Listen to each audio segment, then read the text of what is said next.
These woods are an example of what can be accomplished without man's interference. This forest, away from any town or communal society, is as untouched by man as any mass of green can be. It would be easy to mistake an area like this as a place of solitude and silence. That is not the truth. Here, there is no substantial evidence of civilization, but that does not mean it is without life. Wind and water fill the amphitheater with motion and meaning. Endless chatter of woodland beings permeates within this arborous cathedral. These are not idle conversations. It is an opera, a symphony, a concerto of unification, perfectly executed by design. There is no explanation for how these beings coexist. There is no reason to know why. Within these trees, among these streams, life is, and that is good enough.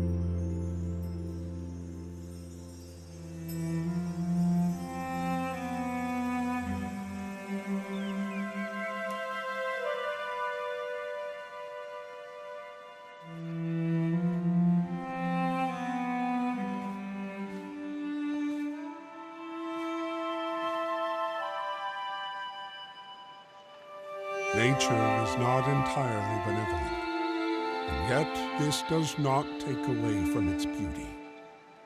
Animals are hunted and eaten alive, with no knowing of anything outside of this forsaken wood. Human life is very much the same.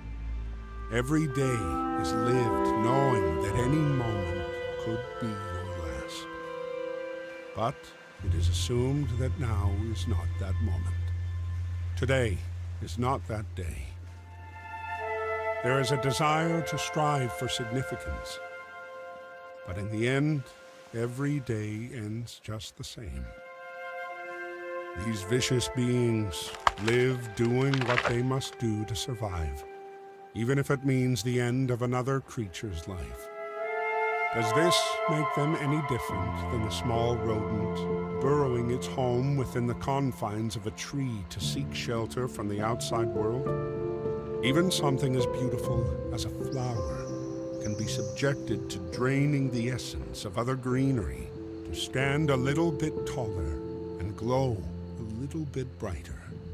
There is a cruelty in nature that brings about destruction, and yet this forest still stands.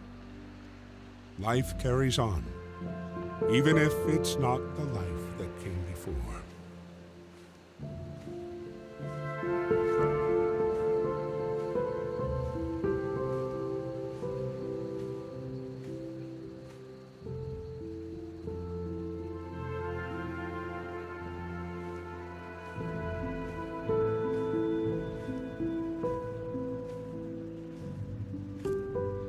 At the heart of the forest lies a massive, ever-reaching oak, as large as a hill upon a mountain, standing alone and apart from the rest of the forest, encircled by still water. The trunk of the behemoth is impossibly thick, able to withstand the elements for the centuries it has stood here. The stoic branches do not sway like the other trees within the wind. Night is everlasting beneath the countless branches. No light permeates the endless leaves. There is one thing that this beast of a structure exacts more than any other being on this planet.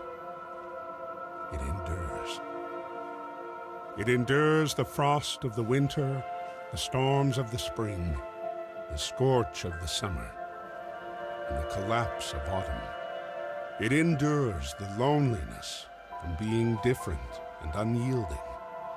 The tree grows taller and stronger with each year, but never closer to the others that surround it. The other trees live, and they will surely die. But this monolith remains to stand the test of time.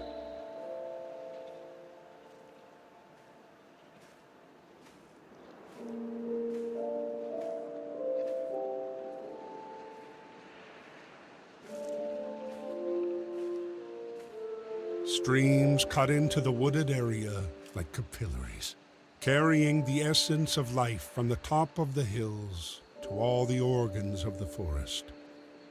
The streams swiftly scour the mountainside to ensure the continuation of this Eden, ceaselessly palpitating the blood of the earth.